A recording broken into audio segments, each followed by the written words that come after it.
ये देश की आवश्यकता है, ये इंकलाब की आवश्यकता है। अगर आप आज नहीं जागे तो कल कोई देशभक्त आपके अधिकारों के लिए खड़ा नहीं होगा। गुलाम भारत में हम लोग भगत सिंह को नहीं बचा पाए और आज़ाद भारत में हम लोग भरत तिवारी को नहीं बचा पाए। इससे बड़ी विडम्बना भारत माता के लिए कुछ हो नहीं सकती है। बहुत तानाशाह है देश में, सिकंदर से लेके अलाउद्दीन खिलजी से लेके लॉर्ड इरविन तक तमाम लोगों को इस देश ने देखा, ठीक है, और धूल में मिलाया है। तो नरेंद्र मोदी इस भ्रम में ना रहे हैं या भारतीय जनता पार्टी के नेता कि वो इसने महात्मा की, सोनम वांगचुक जैसे पर्यावरणविद, शिक्षाविद, ऐसे महात्मा की आवाज़ को अगर उपेक्षित करेगी तो भारतीय जनता पार्टी का अस्तित्व समाप्त हो जाएगा इस देश से। भरत तिवारी जी का आवाज़ उठाने के लिए आया हूँ, उनके साथ बहुत ही गलत हुआ है। देखिए, मैं आंदोलन में पहले दिन से शामिल हूँ, जब से ये आंदोलन चल रहा है धर्मेंद्र प्रधान के इस्तीफे के लिए। लेकिन हमारी मांग उसके साथ में ये भी थी कि भरत तिवारी के हत्यारों को फांसी हो। कि आप तमाम आतंकवादियों को, नक्सलाइट को सरेंडर करा के कोर्ट में मुकदमा चलाते हैं, इससे भी कोर्ट पे मुकदमा चला सकते हैं। तो कोर्ट बरी करता या जेल भेजता भरत तिवारी को। तुम सब कौन होते हो गोली मार के हत्या करने वाले? लोगों से कहा गया कि उन पुलिस वालों के खिलाफ FIR हुई है, उस SP को सस्पेंड किया गया है, लेकिन 4 दिन के बाद उसे दोबारा उसकी पोस्टिंग कर दी गई और बतौर SP करी, जो उसी रैंक पे करी जिस रैंक पे वो था। तो हुआ क्या, न्याय कहाँ मिला कि हम एक भगत सिंह, एक चंद्रशेखर आज़ाद, एक अशफाक उल्लाह खां पैदा नहीं कर पा रहे। लेकिन इतनी मेहनत से एक होनहार नौजवान पैदा हुआ जिसने ये साहस दिखाया इस अधर्म और अन्याय की सत्ता के विरुद्ध कि वो कुछ आवाज़ उठाए, लेकिन उसको छल कपट से मार दिया गया। इतना तगड़ा जनसमूह यहाँ पे जुड़ने वाला है कि सरकार की आंख उस दिन या तो खुल जाएगी या वो बताएगी कि दमनकारी कैसे होते हैं, वो मारेगी। और शर्म आनी चाहिए मनोज तिवारी जैसे आदमी को कि वो अभिनय की दुनिया का आदमी अभिनय बना रहे, राजनीति में आके राजनीतिक सिद्धांतों की समझ थोड़ी बहुत रखे। इस देश में क्या विकास रुक रहा है इससे? 20 बच्चे मरे, वो इस देश का नुकसान नहीं हुआ। सर, मेरा यही उद्देश्य है, भरत भाई तो कुछ नहीं किया था, गरीब के लिए आवाज़ उठा रहा था। और बेकसूर आदमी को जब पिस्तौल फेंक दिए, बोले मेरा मांग कौन पूरी करेगा? तो उधर से कोई प्रभारी बोले क्या हम करेंगे। बोला कोई बिहार का है, आप लोग से तो नहीं होगा, कोई बिहार का यदि है तो उसको बुलाओ। तो फिर पुलिस वाले ने बोले कि हम पूरा करेंगे। हम जब पूरा करेंगे तो भाई, जब हम अपने हाथ से शस्त्र आपके पास हम फेंक दिए तो आपका धर्म बनते हैं कि आप इनकाउंटर कर दीजिएगा। काउंटर नहीं है, सोची समझी साजिश है ये, और जानबूझ के उनका इनकाउंटर कर दिया गया है। इससे पहले हमको 3 साल पहले वो हमको मिले थे। मेरा घर तो उससे बहुत दूर है, कम से कम 150-200 किलोमीटर दूर है। दिल्ली से ही हम रिक्शा लेके जा रहे थे, मेरा बैटरी ख़त्म हो गए। फिर वे भाई से मेरा मुलाकात हुए तो कुछ ऐसी बात है बताए कि मेरे दिल को छू गए। लेकिन इस बात को रखने के लिए हमको रहा नहीं गया, हम यहाँ तक हम आ गए। भाई इससे अब क्या बोलूँ, ये पूरा भ्रष्टाचार जी हैं, क्या है, बिल्कुल भ्रष्टाचार है। और भ्रष्टाचार के खिलाफ हम ये आंदोलन करेंगे, जितने चीज़ मेरे इस पर रखा हुआ। लेकिन थोड़ा गलती हो गया, चाहे हमको भीख मांग के क्यों न खाना पड़े, भीख मांग के क्यों न लड़ना पड़े, लेकिन लड़ेंगे। इसके लिए मुंह बंद नहीं रहेगा। जय हिंद, जय भारत। आप कहाँ से हैं? मैं देवरिया जिला से हूँ, देवरिया जिला ग्राम साहब बुढ़ियान से हूँ। आप भी भरत तिवारी की आवाज़ उठाने आए हैं? भरत तिवारी जी का आवाज़ उठाने के लिए आया हूँ। उनके साथ बहुत ही गलत हुआ है। जो काम वो करते थे, आने वाले समय में हम सभी के लिए वो सीख बनेगी कि इतने ईमानदार और इतने जुझारू आदमी का पुलिस ने इनकाउंटर नहीं कहा जाएगा, उसे हत्या किया कहा जाएगा। आप बताइए, तमाम आतंकवादियों को अरेस्ट कर ये एक तारीख और दिन तय करते हैं, उसके दवाई और बादाम पर करोड़ रुपये खर्चा करते हैं। अभी नक्सलाइट जो क्या नाम है कि आर्मी वाले को, हमारे फौजी भाइयों को गोलियों से छल्ली करके मारते आ रहे हैं। नक्सलाइट वाले को लगभग 39 लाख रुपया प्रोत्साहन राशि देकर और उसके बाद से उनको नौकरी प्रदान की जाती है, उनको बढ़ावा दिया जाता है और देश के एक सच्चे सिपाही का हत्या कर दिया जाता है। इससे बड़ी विडंबना हमारे देश के लिए कुछ भी नहीं है। गुलाम भारत में हम लोग भगत सिंह को नहीं बचा पाए और आज़ाद भारत में हम लोग भरत तिवारी को नहीं बचा पाए। इससे बड़ी विडंबना भारत माता के लिए कुछ हो नहीं सकती है। मैं यहाँ गोरखपुर के पास से, देवरिया के सटे जिला है, सटे जिला है, देवरिया जिला, गोरखपुर सटे। मैं ग्राम सभा बोडिया अनंतपुर सुल्तान से आया हूँ। मैं केवल यही इसी के लिए आया हूँ कि भरत तिवारी को न्याय मिले। मैं भी अपना छोटी सी भूमिका निभाने के लिए आया हूँ यहाँ पे कि आप तमाम आतंकवादियों को, नक्सलाइट को सरेंडर करा के कोर्ट में मुकदमा चलाते हैं। इससे भी कोर्ट पे मुकदमा चला सकते हैं तो कोर्ट बरी करता या जेल भेजता भरत तिवारी को। तुम सब कौन होते हो गोली मार के हत्या करने वाले? पुलिस क्या होती है?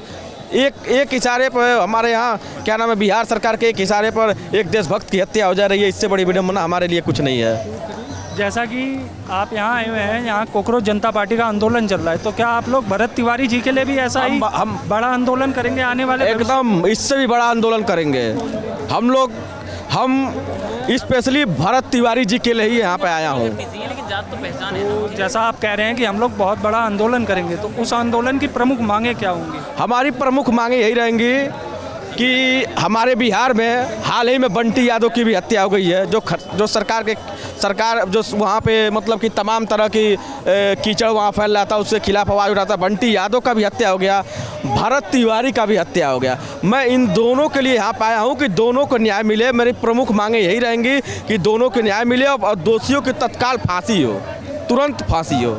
आप भी जैसे यहाँ भरत तिवारी जी के लिए ही आए हुए हैं, आप इस पर क्या बोलना चाहते हैं? देखिए, मैं आंदोलन में पहले दिन से शामिल हूँ, जब से ये आंदोलन चल रहा है धर्मेंद्र प्रधान के इस्तीफे के लिए। लेकिन हमारी मांग उसके साथ में ये भी थी कि भरत तिवारी के हत्यारों को फांसी हो, सज़ा मिले, ताकि भरत तिवारी को इंसाफ मिल सके। बहुत मुश्किल से इस देश में एक क्रांतिकारी पैदा हुआ था, पता है। पिछले 50-60 साल से हमने ऐसी व्यवस्था चला रखी है देश में कि हम एक भगत सिंह, एक चंद्रशेखर आज़ाद, एक अशफाक उल्लाह खां पैदा नहीं कर पा रहे। लेकिन इतनी मेहनत से एक होनहार नौजवान पैदा हुआ जिसने ये साहस दिखाया इस अधर्म और अन्याय की सत्ता के विरुद्ध कि वो कुछ आवाज़ उठाए। लेकिन उसको छल कपट से मार दिया गया। पहले उससे सरेंडर करा लिया और वो मारना नहीं चाहता था। और उसकी मांग इतनी जायज़ थी कि जो भी नेता किसी भी व्यक्ति से, किसी भी जनता से जो भी वायदा करे अपने चुनाव से पहले, तो चुनाव जीतने के बाद वो नेता उसको पूरा करे। अगर वो ना करे तो उस नेता को सजा हो। दुनिया का कोई भी व्यक्ति जो लोकतंत्र का पक्षधर है, आप पूरे विश्व में किसी भी लोकतांत्रिक देश में चले जाओ, इस मांग को गलत नहीं ठहरा सकता।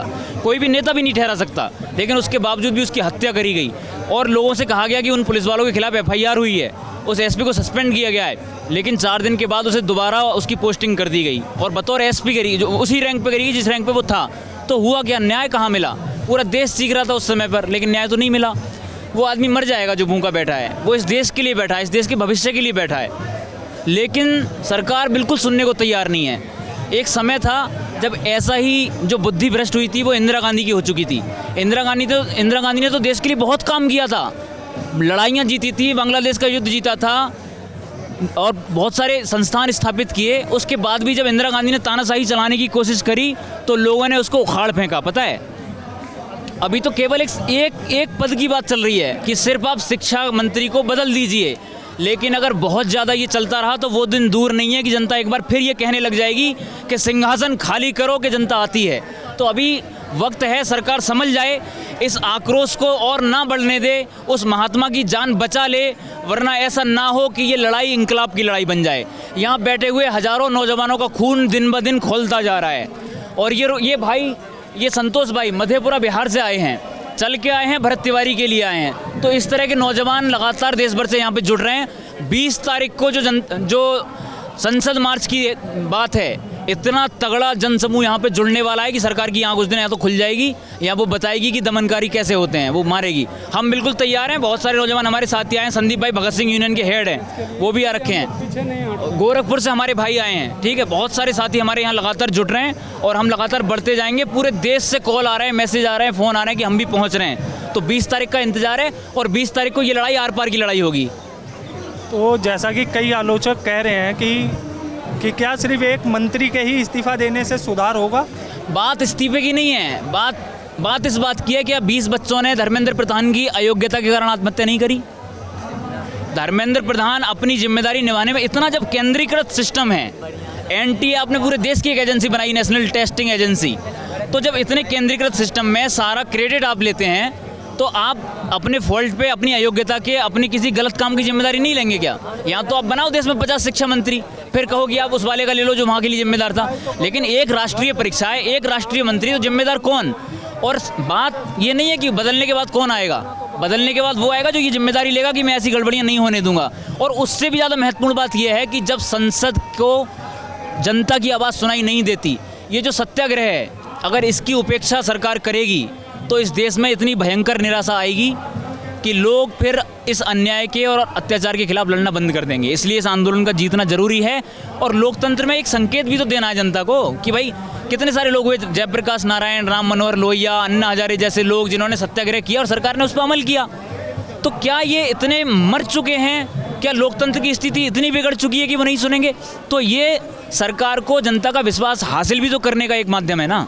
अगर वो इस आवाज़ को सुनती है तो लोगों में एक भरोसा जाएगा कि भाई अगर लोग आवाज़ उठाते हैं, लोग सत्याग्रह करते हैं, लोग अहिंसक तरीके से सत्य की मांग करते हैं, न्याय की मांग करते हैं, तो सरकार सुनती है।